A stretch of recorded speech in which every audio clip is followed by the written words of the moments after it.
All right, I think I'm going to get started. Can you guys hear me all right? Is this too loud, too quiet? Good? All right, cool. So thank you guys very much for coming to the session. It's my first time at a DrupalCon and also first time in LA, and I'm having a blast so far, so good stuff. So I realize that there are some code examples in here, and if you guys are having trouble seeing, especially the folks in the back, I have a link up here. It's dc15.jakerainis.com, JAKERAINIS, if you want to follow along. So quick show of hands, who here is a back-end developer?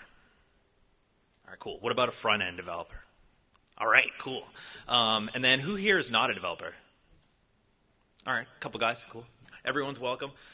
So we're going to be talking about a number of cool techniques. It's a little bit more technical, a little bit more of a technical focus, but I think it will give everyone a good insight as to some of the struggles and the decisions that we need to be making when we architect large-scale Drupal sites. So just quick introduction. My name is Jake Rainis. I'm from Boston, Massachusetts. That's my cat, Beretta. She's a hairless sphinx. And I've been coding since I was in 6th grade. I started dabbling in HTML back when I was bored in my social studies class, and I built websites in Angel Fire and GeoCities, if you guys remember those. So, yeah, good times, right? So those sure were the days. But fast forward, I'm currently a senior UI developer and a team manager at Genuine Interactive. We are a full-service digital agency based out of Boston. But we have offices all across the country. We work in all sorts of platforms, but of course one of our favorite to work in is Drupal. So through a lot of trial and error, we've learned a lot about what it means to write good code for Drupal and some of the struggles that we go through on the front end, and that's going to be largely what I'm talking about today. And as a result, it also helps us work harmoniously with the back end, which is always important.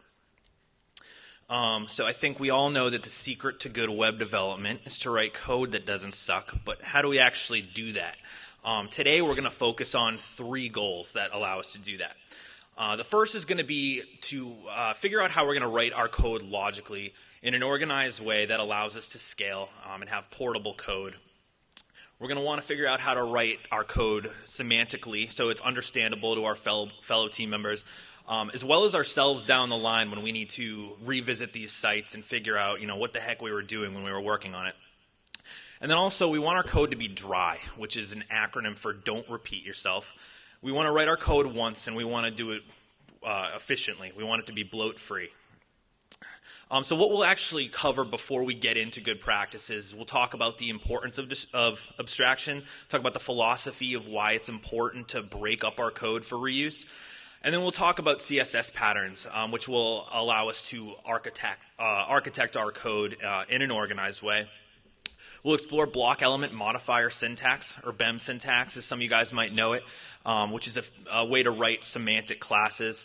And then we'll also get into Sass a little bit. And even if you're not super familiar with Sass, or if you use less or something, this will be a good jump off. So before we get into all the good practices, let's talk about life without them really quickly. So let's pretend we're kicking off a massive project and we have that common criteria that we all know and love. So we have an aggressive timeline and a tight budget. We have set very high client expectations, and our client's happiness is very important to us in our business, so we're going to need to figure out how to please them. And then there are also a lot of unique templates. Our designs are very high fidelity. Our design team has taken great care to create this experience that we're going to need to bring to life. And so likewise, we're going to need to take a step back and figure out how we're going to bring this code to life and do those designs justice.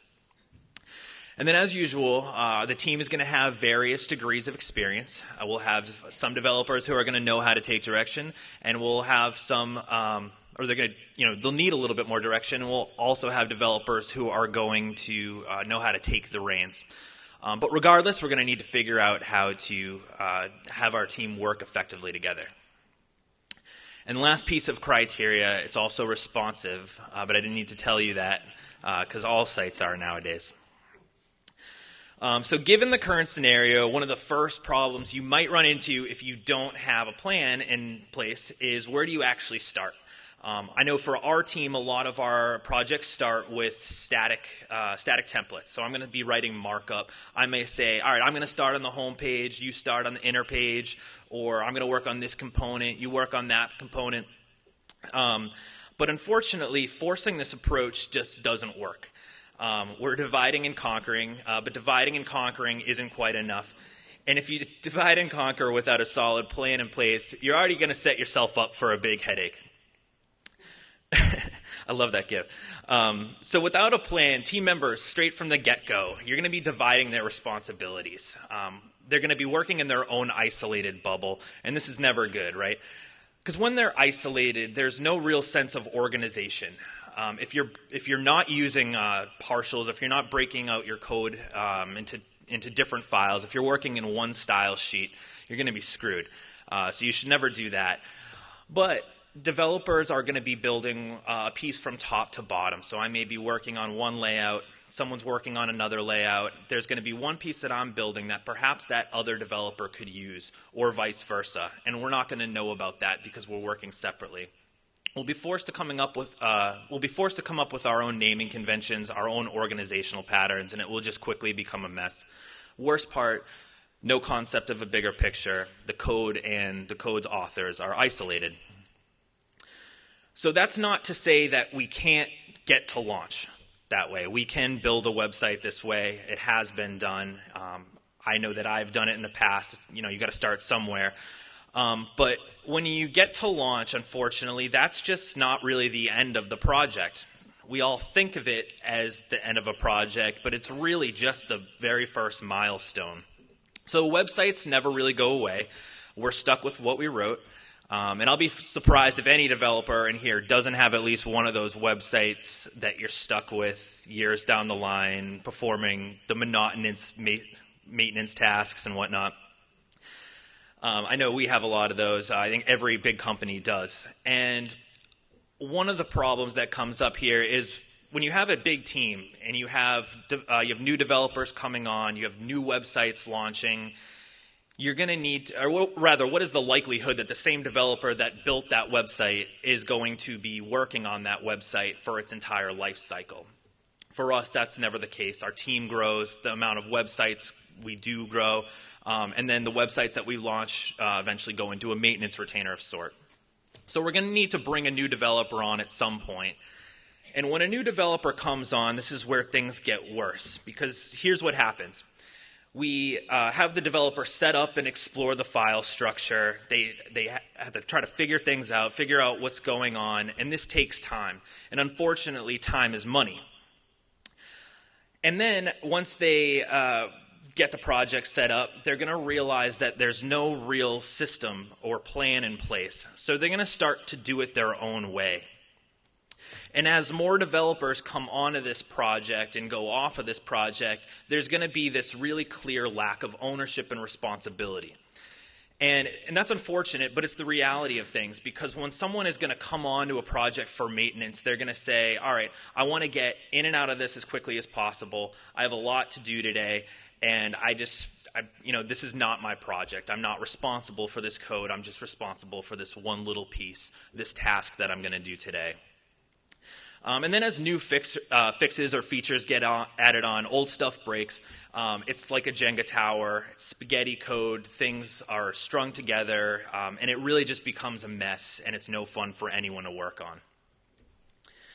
So at this point of the presentation, I wanted to kind of shift the mood and bring up something a little bit more positive. So I figured this be a good place to drop a quote in, something motivational, or maybe a little stereotypical philosophical quote about setting goals.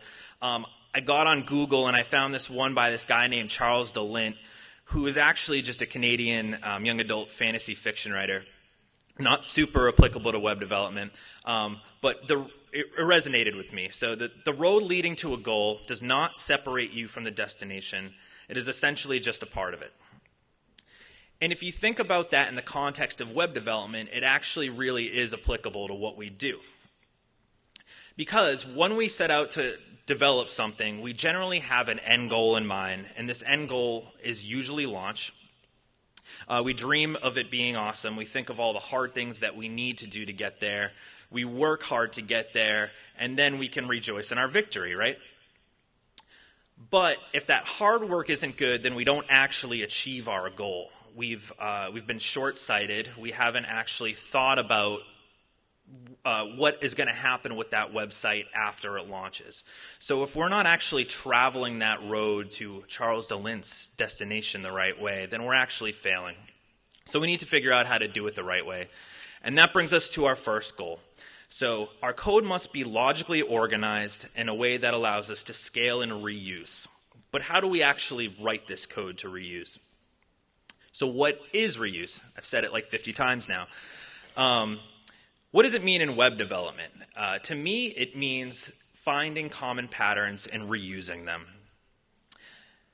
So I chose the media object as a really prime example of this. And if you guys haven't heard of the media object or are not sure what it is, I promise you that you actually do know what it is. If you're a developer, you've probably coded one. If you're a designer, you've designed one. Or if you've ever logged in and updated a CMS, you've probably authored one. It's essentially just a generic reuse content item. It generally consists of an image with corresponding content. You'll find it in 1 or 2 columns. Facebook is actually a really great example of a media object because it really is just a bunch of media objects. So posts. This is my post. This is a media object that is going to appear on your timeline. It's going to have an image with corresponding text, which in itself actually is a media object. Below that, I have my friends commenting. Those little comment blocks are media objects. They have an image with corresponding text. Below that, I can leave a comment, you can leave a comment, and it's an image with a corresponding action. Top left, that's my picture with a corresponding text. And then if you actually look at a timeline advertisement, this is completely different content. It's being brought to you for a different reason, but it's essentially the exact same markup. It's an image with corresponding text. It's slightly different, but it's essentially just the same markup being reused.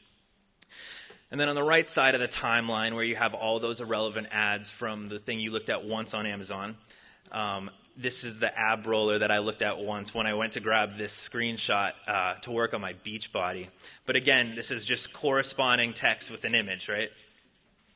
So it's really everywhere. It's certainly not something that's specific to Facebook. And in the Drupal sites that we build, we often find these media objects in views, or these blocks that house resource content, blog posts, just archives content.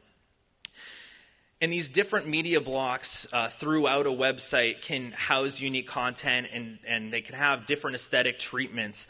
But the HTML can be the same. And if we abstract them to allow for all those different contexts, then we can essentially just write something once and reuse it everywhere, which is a lot more efficient. So that's reusability. But how do we actually architect this code so that we're not just dumping in one place? How are we going to do it in a way that's still accounting for all the different aesthetic treatments and the variations and the themes?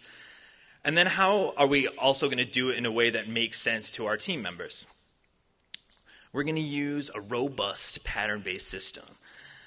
So in the past 5 years, there's been a lot of innovation as to how to write CSS for large-scale websites. You might have heard of Nicole Sullivan's object-oriented CSS, or Jonathan Snook's SMAX, which is scalable modular architecture for CSS. These are both great methodologies. Today I'm going to be talking about atomic design in a little bit more depth, but it's certainly not because that it's better than these. These are essentially just they're just different ways of getting to the same goal. And so if this is something you're not familiar with, then I would definitely recommend checking these methodologies out. But getting into atomic design, which is a system for designing pieces and not pages, we'll talk about a little bit more what that means. But I just want to talk about the creator real fast. Who here knows who Brad Frost is? All right, cool, good amount. So for those who don't know, real quick, he's a really forward-thinking thought leader in the front-end community. He's contributed tons of rich content He's currently hosting presenting at an event apart in Boston, back in my hometown right now. But he's influenced. Oh no.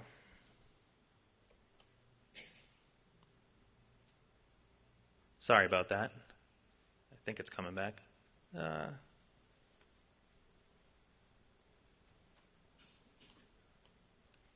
Sorry, guys. I must have hit something.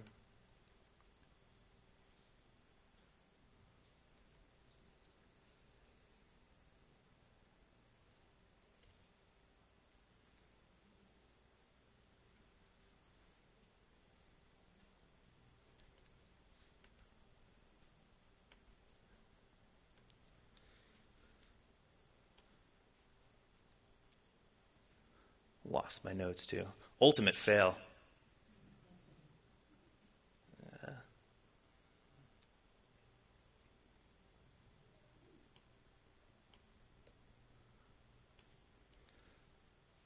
I'm going to try not to touch my computer anymore.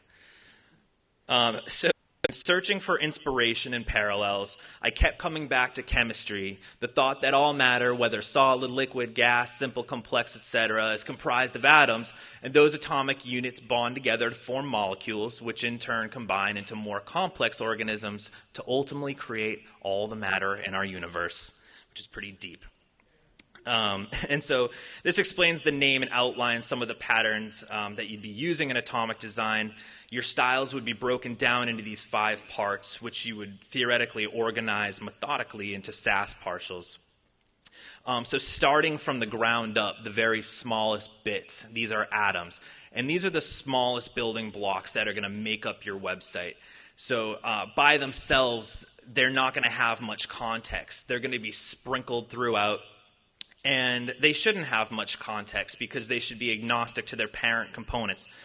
They're likely going to they're going to comprise of things like the things listed here, not limited to that certainly. But so we have this page design that one of our awesome clients let us use for this demonstration.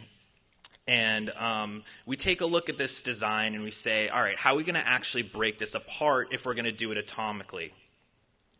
So the key here is bits. Again, these are the smallest things. We're breaking things down into smaller pieces. We're isolating typography and single elements that can be reused elsewhere regardless of their context. So little things like the logo or the individual links or stylistic treatments. In taking our inner page design, we see a lot of those same bits being reused. So if that context is always going to change, then we'll want to code them once and reuse them globally so that they're portable. And then it's also important to write our code in a way that's going to be agnostic to its parent context or container. And that's really just the key to abstraction. So those are atoms. If you climb up to the next building block, our atoms would form together to form a molecule. And again, a standalone atom by itself isn't super useful, but when you put them together, you actually see how nicely this approach works. So you can take your inputs, your labels, and your buttons and create forms with them. You can put your nav links together, unite it to create a navigation system. So here, we separated those forms, labels, and text input in the top right corner. And now we're able to unite them together into like a global site search that lives in our header. So again, these little pieces are becoming something a little bit more tangible. And then in our other inner page example, we have a sub-navigation link style. And these navigation link styles can have like an inactive, a hover state, an active state. But we can add context by positioning them together and giving them a background color. And so then again, our atoms will unite to create another example of this different media object. So by now, you're probably starting to see the kind of bigger picture here. In atomic design, we're just putting our smaller building blocks together. So our atoms and molecules will join together to form organisms. And these are going to represent the bigger regions of your page. So going back to our design, this is where we were with molecules. We're going to form organisms. We've merged together our molecules into a header and a content organism. And then with our inner page design, we're also doing the same. We have a header, we have a sub-nav, we have our content section. So it's worth noting that once you get to this point, you've really actually broken things down enough to be portable and reusable everywhere. So as you probably could have guessed, the groups of organisms will come together to form templates, and templates are the structural layout of your page. You're not actually going to be writing a ton of code here. This is probably where you'd put something like your grid system, or just the styles that are going to position these regions together to form your actual page design.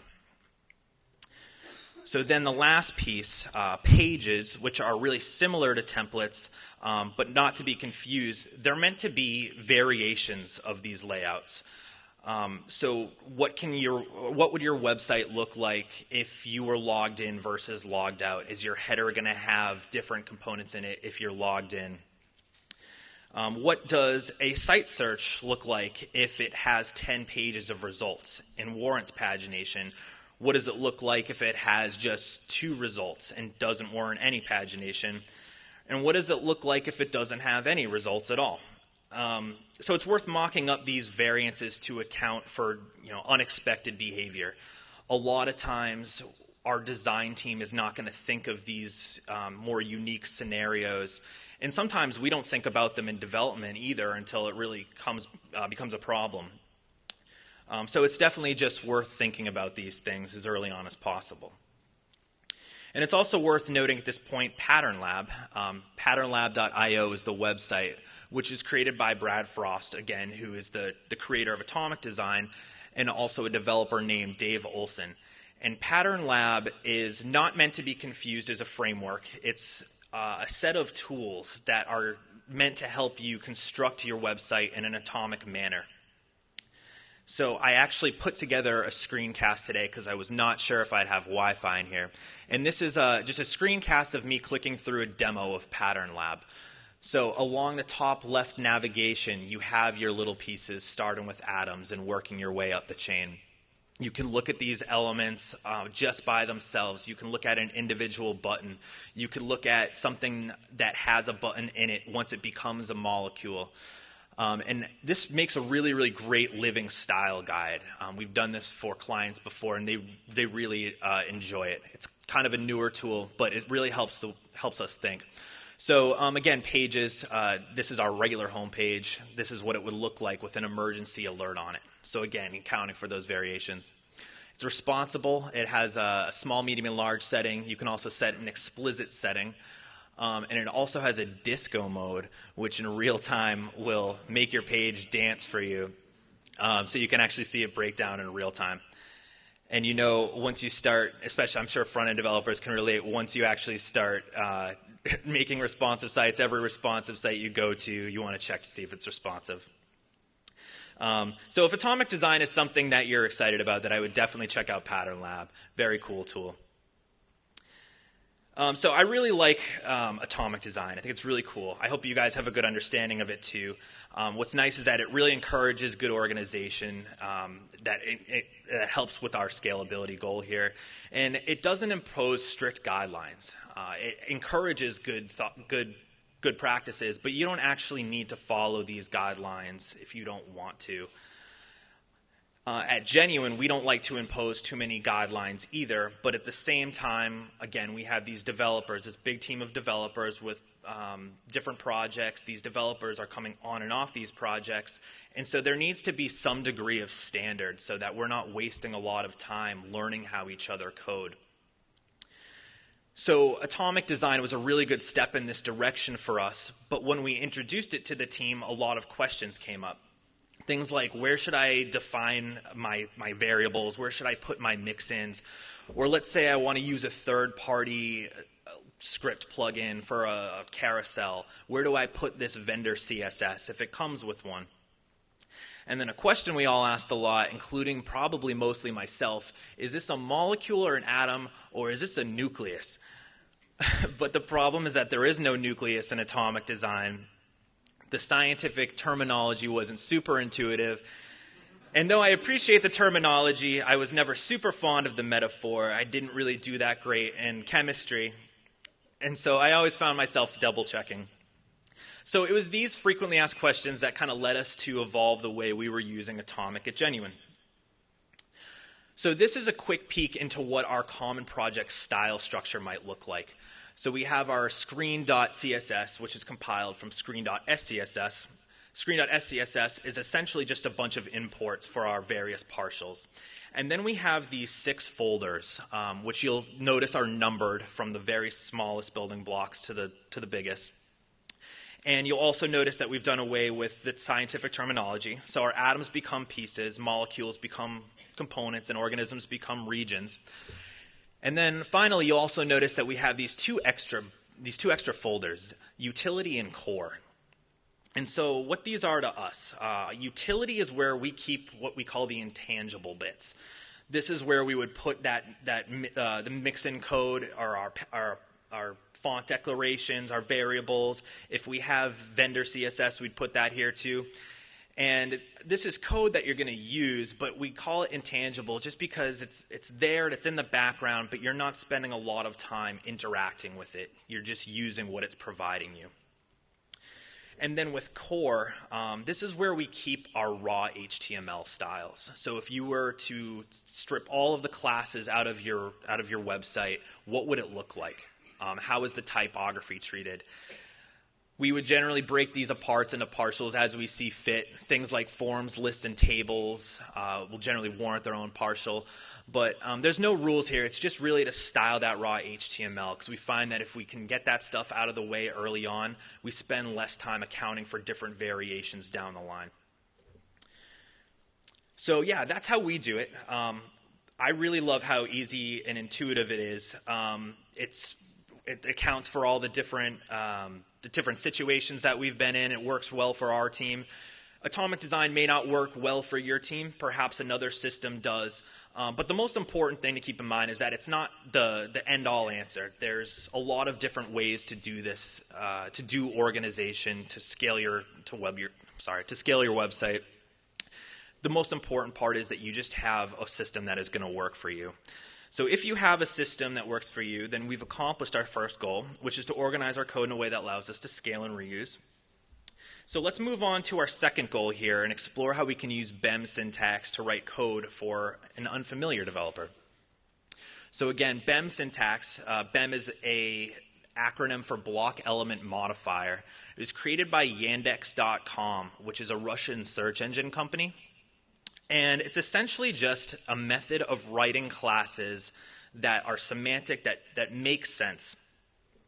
So this is what those classes would look like.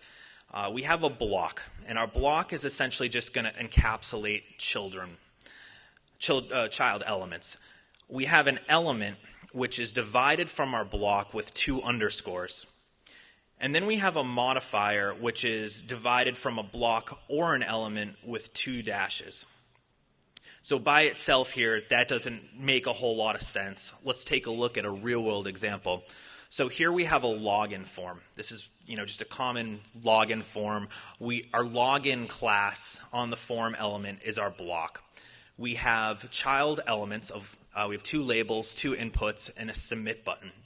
And when we look at this, we can see that, all right, this class has 2 underscores in it, so we know that label and input are child elements of this login block. We can also add a modifier, and we do on line 6, where we have login input error. And so let's say we have a gray border around our login inputs, but then we have this front-end validation that happens to catch when a user forgets to enter their password and appends this login input error class, and then makes our input have a red border. So we know when we look at this exactly what's going on. We can see that we have an input that's in an error state. We know that it's in an error state because there's 2 dashes, and then we also know that it belongs to the login block because there's 2 underscores.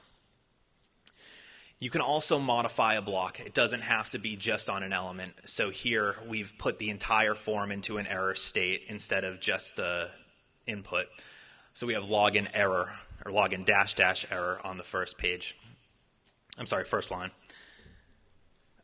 So it looks a little bit weird at first, and when I've talked about this methodology with people, the first question they always ask is, what's up with all the underscores and dashes? And it definitely, it looks like it kind of convolutes your code, but it really does serve a semantic purpose. First being that there are lots of classes out there that have single dashes and single underscores in them. So we know when we're looking at one with a double underscore, a double dash, that it's a BEM syntax. And we also can see exactly what is going on. That's really the beauty of this. So we can see what state something's in, what it's doing, what it belongs to, what it is. And so I think you'll get used to it if you really give it a shot. I really hated it at first. I recall using the word DOM vomit when I first saw BEM syntax code. It looked convoluted, but now I kind of see it as something that's really organized. And when you go back from working in BEM syntax to something with a lot of arbitrary classes, you'll definitely appreciate what BEM syntax does for you. So yeah, quick and easy. That's BEM syntax in a nutshell. It's really just a useful convention to write classes that make sense. We've also been using it a lot at Genuine, and it's really helped unite our developers to have a standard amongst our projects. So quick show of hands again. Who here uses Sass? All right, cool, a good bunch of people. Who here doesn't use Sass? All right, cool, that's fine too. So the ins and outs of Sass are a little bit beyond the scope of this presentation, but it will also serve as a good jump off. For those that don't know what Sass is, it's a CSS preprocessor. And what that means is it's essentially just a way of writing CSS in a slightly different syntax that is going to compile down to CSS. And why do that? It's a shorthand. It allows us to write less code, and it also affords us some dynamic leverage, which we'll get into. If you don't use Sass, it's never too late to start. You should definitely give it a shot. It's really awesome. So in the interest of our third goal, which is writing our dry code in an efficient manner, we're going to talk about the BEM syntax capabilities that Sass actually gives us right out of the box. And then we're going to talk about how powerful it is, which will involve a lot of the good that it can do, but also some of the pitfalls that you can get into if you're not using Sass in a responsible way. So Sass has built-in BEM support. You don't need Sass to write BEM syntax, but it really makes it easier. If you're doing it in plain CSS, it's going to require a lot more writing. So the way you write BEM in Sass is by nesting. And we're going to talk about nesting a little bit more in a minute as a means to define scope. But here we're nesting these selectors in a way that's not going to create a chaining bloat, which we'll also talk about. Our rule here says our login __ input class has a border of gray, and then also that ampersand is going to append the -- error, so if we have login input error, it's going to get a red border. Now, that's a little bit different than if we were to do it without BEM syntax. So here we have a rule that is essentially achieving the same goal, but we're actually writing more Sass, and it's actually giving us a little bit more output.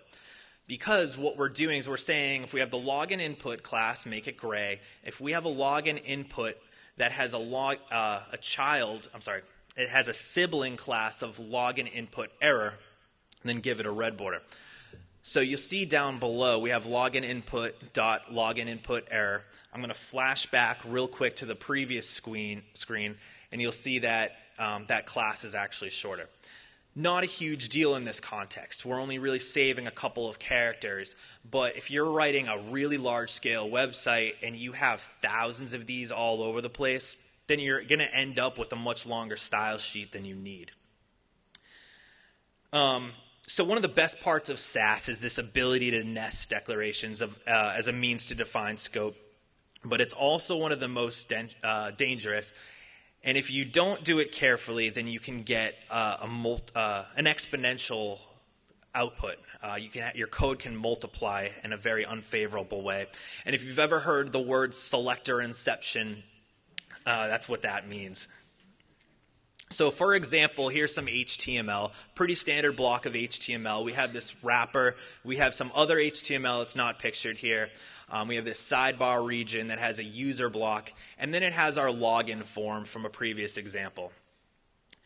Now, with Sass, we have the ability to nest to our heart's content, but just because we can doesn't mean we should. So here we have this nesting that's 5 layers deep, and someone who didn't know any better may say, oh, well, I'll just have this mirror my HTML, and then that way it'll be really easy for the developer who works on this project next to know what's going on. Which may be true in some cases, but it's actually not. If you have a really long style sheet with a bunch of nesting, it's really hard to figure out where you are. But to drive the point home, when you actually do that nesting and it compiles, this is what it looks like. It starts to look like a pyramid. So with all the nesting, look at how insanely long some of these selectors get. And that's not good because we don't need to do that. So it's important to note that Sass efficiency isn't necessarily about how many declarations you have or how long the declarations are. It's just about avoiding exponential output. But exponential output can result in these long declarations. So the key is to check what you compile. I found this absurd block of code in a vendor plugin somewhere. And I thought it was ridiculous. I was going through my compiled CSS and I was like, geez, I can accomplish this with one line. And I'm sure that no one ever does this maliciously to just, to bloat your code. No one wants to do that. But the thing is, when you're working with a preprocessor, you're never actually working in your compiled code because you're writing code that gets compiled. So it's really important to know your compiler, go through that code, and see if there's any of those inefficiencies in there that you can strip down and simplify. Because if you're being repetitive, there's always a better way of doing something. So keep that CSS as small as possible. And it's also worth noting that Sass doesn't create bad code. A bad coder does. So it's not a solution to your bad CSS practices. It's really just a powerful tool. It can be a really dangerous tool. And I'm going to continue to talk about some of the bad things that Sass can do, but I'm not bad-mouthing Sass. Sass is an incredibly powerful language, and it's just really important that you know how to use it the right way. So let's take a look at another way we can kind of use it more efficiently. @extends. @extends are a directive that allow your class to piggyback off of other classes or other styles. So here we have this generic error class. We have a login input error class, and we're saying we want to use those exact same styles. What the @extend directive does is it tells our preprocessor to lump this code together into one declaration with a comma delineated list, and then outputs those styles once. So another example, let's take a look at a media object. We have this media block. It has a nested H2, a nested paragraph. And then we're having this media alternative class @extended. Maybe that class is going to get its own style somewhere down the line. But just another common situation. So when that compiles, as we expect, we get 3 blocks. Our preprocessor knows that it's going to chain these 2 selectors together and give it the applicable styles. But let's assume that we may have other siblings next to these media objects. Let's say they're stacked on top of each other. And so we add this rule. It's a sibling rule. And it says, all right, for every media object that is next to a media object, give that subsequent media object a margin top of 20 pixels. So again, a pretty common situation. We're just adding margin to let things breathe a little bit. But when we compile that, look what happens. We get this long, ugly declaration. So no one ever would have thought that no one ever would have done that on purpose. But it's important to think about when you're mixing @extends and sibling selectors. Things can get messy in an unexpected way. And then there's also the confusion of when to use mixins versus when you're using placeholders. You can achieve essentially the same thing with both a mixin and a placeholder, but they actually are very different beasts. So when you're using a mixin, you're not using @extend. You're using the @include directive. And when you use the @include directive, you're explicitly duplicating something. You're copying and pasting something. Whereas when you're using a placeholder, you're going to be using the @extend, which we took a look at, is the preprocessor knows that it's going to create a new declaration from these styles. So let's take a look at an actual example. So here we have a mixin. We get a lot of designs that will have gradients. And so the developer may think, all right, I'm just going to create a mixin so I don't have to write all this gradient, this background gradient code over and over again. So they create this background gradient mixin, and then they're going to apply it to styles with the @include background gradient. Now, when this compiles, we get the expected output. Everything works, but you'll notice that this code is just copied and pasted. And so we're repeating ourselves, and we don't want to do that. So we know that there's probably a better way to do this.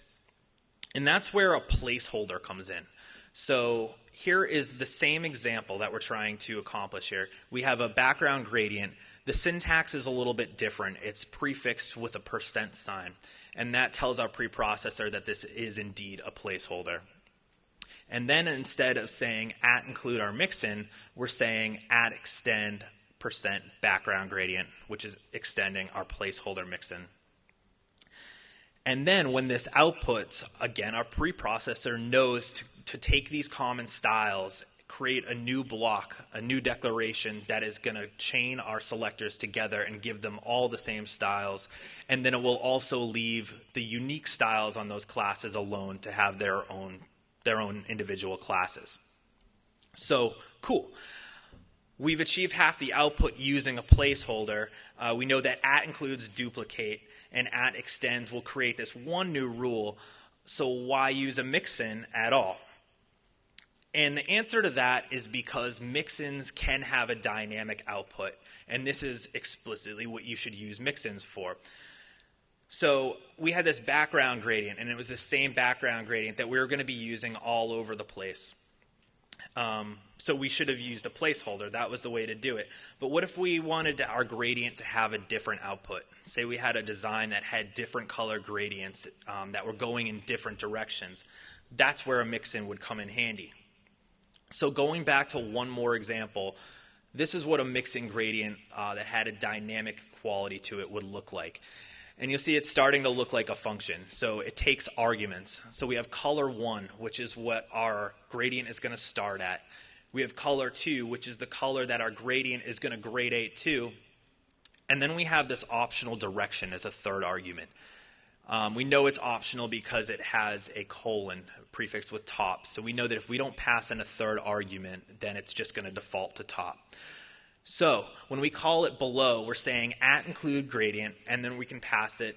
I'm passing it explicit colors here, but you can pass it a hex value too. So this is going to create a white to red gradient, and it's going to take the direction of top. And then another element is going to take a completely different set of arguments. And so when we compile our code, we're seeing that we're actually getting this completely different output. Again, that @include is copying and pasting code, but it's not copying and pasting the same code. We're getting completely unique output. So that's what mixins are for. And the rule of thumb is that these mixins should accept dynamic values, and they should return a dynamic output based on those arguments that you pass to it. But if you just need to reuse the same code over and over again, then you should use a placeholder. So this was a tough thing for me to grasp initially. Learning CSS itself isn't a super hard thing to do. Learning how to write CSS that is a little bit more large scale and organizing it, that can get difficult. But then when you throw in like a preprocessor that has all these different ways that you can write CSS, it really can become a headache. So just drill the difference into your head if you don't already know the difference between @extending and @including, and that will help you figure out when to use a placeholder or a mixin. And so that's just kind of scratching the surface of Sass. We don't have time to go further, but Sass can do a lot of really, really awesome things. These are some of the more powerful ones that we use on a day-to-day basis that I wanted to share with you guys. So we've accomplished our goals. We've explored proven systems that help encourage scalability. We won't be banging our heads on our keyboards a couple years down the line when we need to perform maintenance on that website from hell, because there will be an organized system in place. And then we've also learned how to write code that is going to make sense to our fellow colleagues, as well as ourselves down the line if we're going to have to pick up old code that we wrote once upon a time. And then our code is no longer bloated. We know what our preprocessor is doing. We've scratched the surface of Sass, and we've learned a lot about a great starting point for how we can start to architect our styles with Sass. So if you're doing these things or you're planning to do them in the future, you should definitely be really proud of yourself. You're a responsible and methodical front-end developer. Buy yourself a beer, pat yourself on the back. And so, the front end is hard. It's getting more and more complex by the day. It's been really interesting being here at Drupal talking about headless sites. That was something that I never thought I'd see. But the front end's only going to get harder. And it's important to stay up with these new things on the horizon. But it's also even more important never to get too comfortable with what you're using today. But if we demonstrate this good practice, things will be easier as this complex frontier evolves. Because the web's never going to be a static place. But if we're responsible, then we'll be able to grow with it in a much easier way. So thank you, guys. And then also I'd like to thank our awesome clients, MITRE and Intralinks, who I believe are also here at DrupalCon. They let us use their websites as a demonstration today. We're very grateful for that. And I thank you, guys. I hope you learned something, and I'll be happy to answer any questions if anyone has any.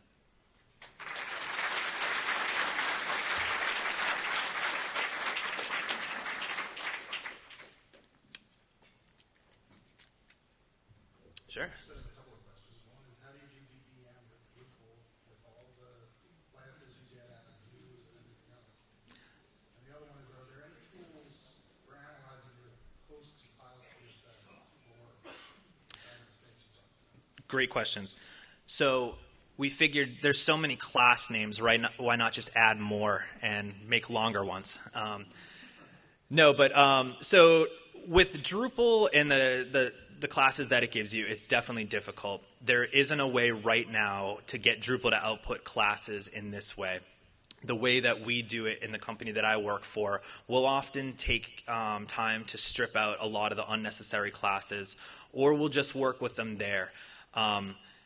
My opinion is that there shouldn't really be a machine doing this for you unless that machine is doing it really right. I think a lot of this requires some planning on the front-end team. You want to be able to do it in a way that that makes sense for a large-scale project and not just one little portion of a website. We do that all manually. And then as far as analyzing the compiled code, there aren't any tools that I'm aware of. I don't think there is really the need for tools either. I think a lot of what I do is I scroll through that CSS and I just look for big blocks. Things that visually stick out to you as you're moving through that code, because it's generally, that's where those giant selector chains are going to go, or a really, really long set of rules. You'll be able to pick it out pretty easily. And if you use Sublime Text has a little mini map. You can sometimes even see it on the mini map. Other IDEs may have that as well. So. This question is related to that slide that has file structure. Yeah. So, for example, your website has about 20 views, and you start these 20 views differently. You can't add classes to them. You're not overriding the templates, so you have always 20 views that, like, they're all direction at views widgets, views export form. So, those views, that 20 views that you're starting, where would you put, based on the file structure, where would you put these 20 views? So I would say that it would probably work with our back-end team to figure out a way that it was going to allow us to add classes or wrappers on the front end that was going to be used in one specific area instead of haphazardly adding them to somewhere that is going to be duplicated everywhere.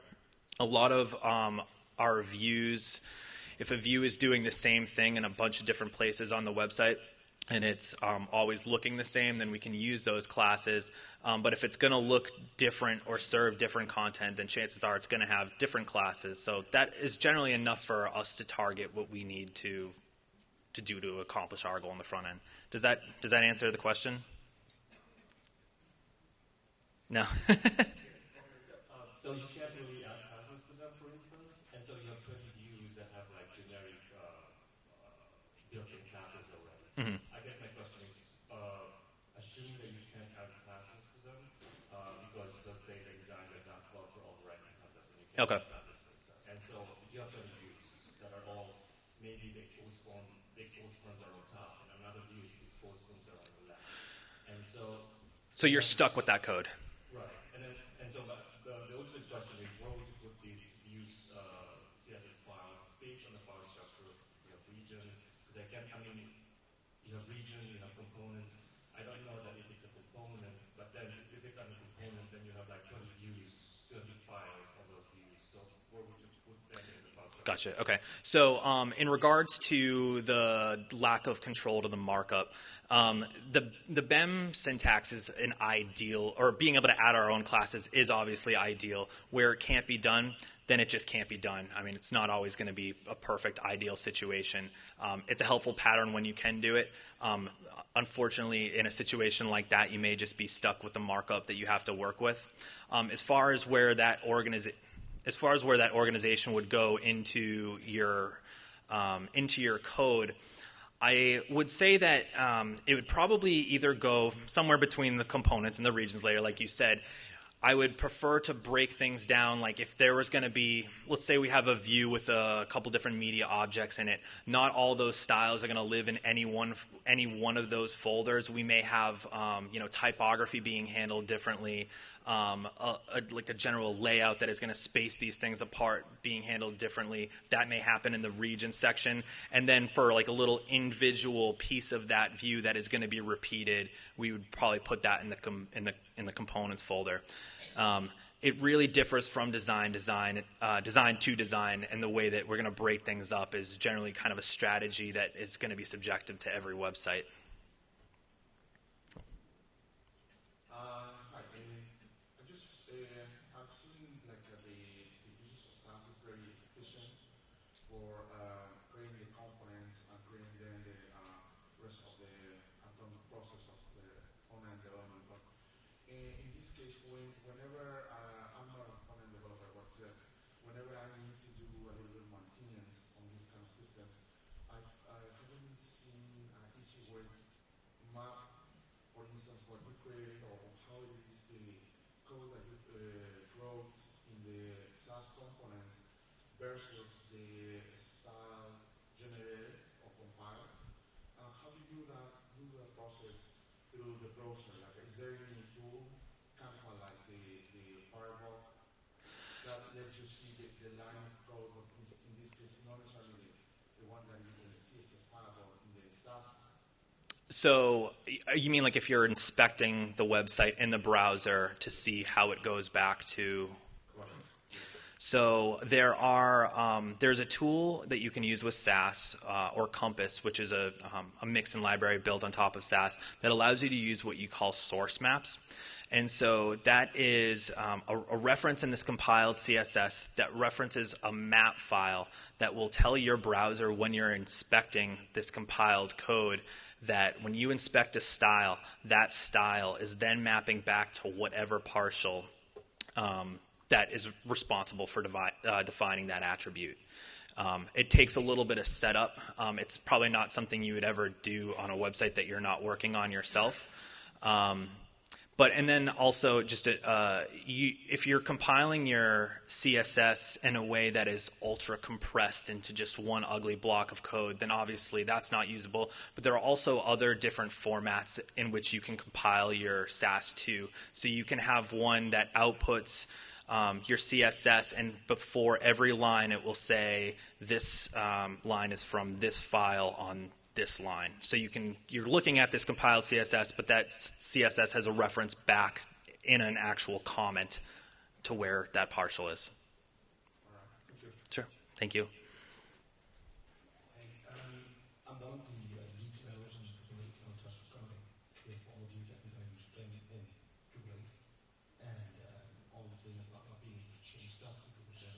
We've all sort of fixed that. So I'm just going to highlight your session for a second. And I have to download Drupal 8 and begin to work with it now. Because we have about maybe 4 months to test all of this, and then we're stuck with the same crap within 5 years. That's the whole problem right now. We're trying to do modern content development on a system. It's got no fixed amount of its false 5 years ago. That was when it got released. Then go 2 years further back. That's 7 years in front-end development. That's not a lifetime. That's multiple lifetimes.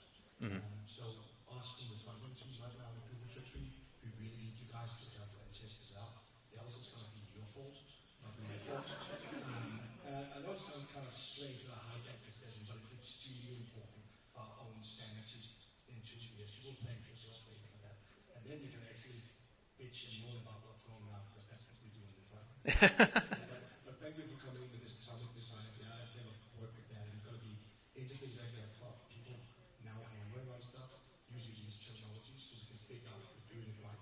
Because in 4 months, that shit sells. Yeah. I can probably speak a little bit to the earlier question about working with the generic Drupal classes and using Sass modifiers. Yeah, please do. This is what we do, and I'm looking up at the founder. We haven't been able to decouple our front end yet, and that's a good reason why we're here to learn about D8 and decoupling front end. But we use the context module, and we can use that to place CSS selectors. Unfortunately, just for your body class, but you can choose a context, whether it be a page view, a path, whatever you'd like, and then set a reaction in it. And we use kind of the parent selector ampersand inside of the component level Sass block in order to add on to that, use that essentially as the CSS modifier. Okay. That was a context module, you said? Yeah, so like say that we have a set of page views that are all using the same generic class. You can go in and use the context to set essentially a unique body class if you'd like, and we use that unique body class inside of the Sass block or Styler CSS as the modifying selector with the ampersand inside of it. To get the parent, right? Yeah, that's Cool. the best way that we found to do it. So I'd love to know if there is a better way or if that's. There is actually, I wrote a theme called the mothership, and that pretty much takes a Drupal, overrides it, smacks it around, cleans out classes, and do a ton of stuff. Be warned though, I've not worked on it for the last year because I figured out Drupal 8 was more important than my ego and leadership. I look forward to turn it down in 5 months when the web finally gets out, because Viking heritage, that's how we go out earning shit. You can use that, or you can use what John Orban has been advocating for. He does he calls this the fucking selector. So what he uses, you take it to the extent. So you have all these classes, it goes out like a form item, something like that. Way too long. Then you have to do your fucking selectors, you do the percentage sign for your BEM classes. And then you use that instead. So when you're looking at, you're just assessing how Drupal does it. By using the extent on these class names, then you can actually just use your internal like BEM naming and then come around it. It's kind of John accepts how Drupal does it. He doesn't have to say more about the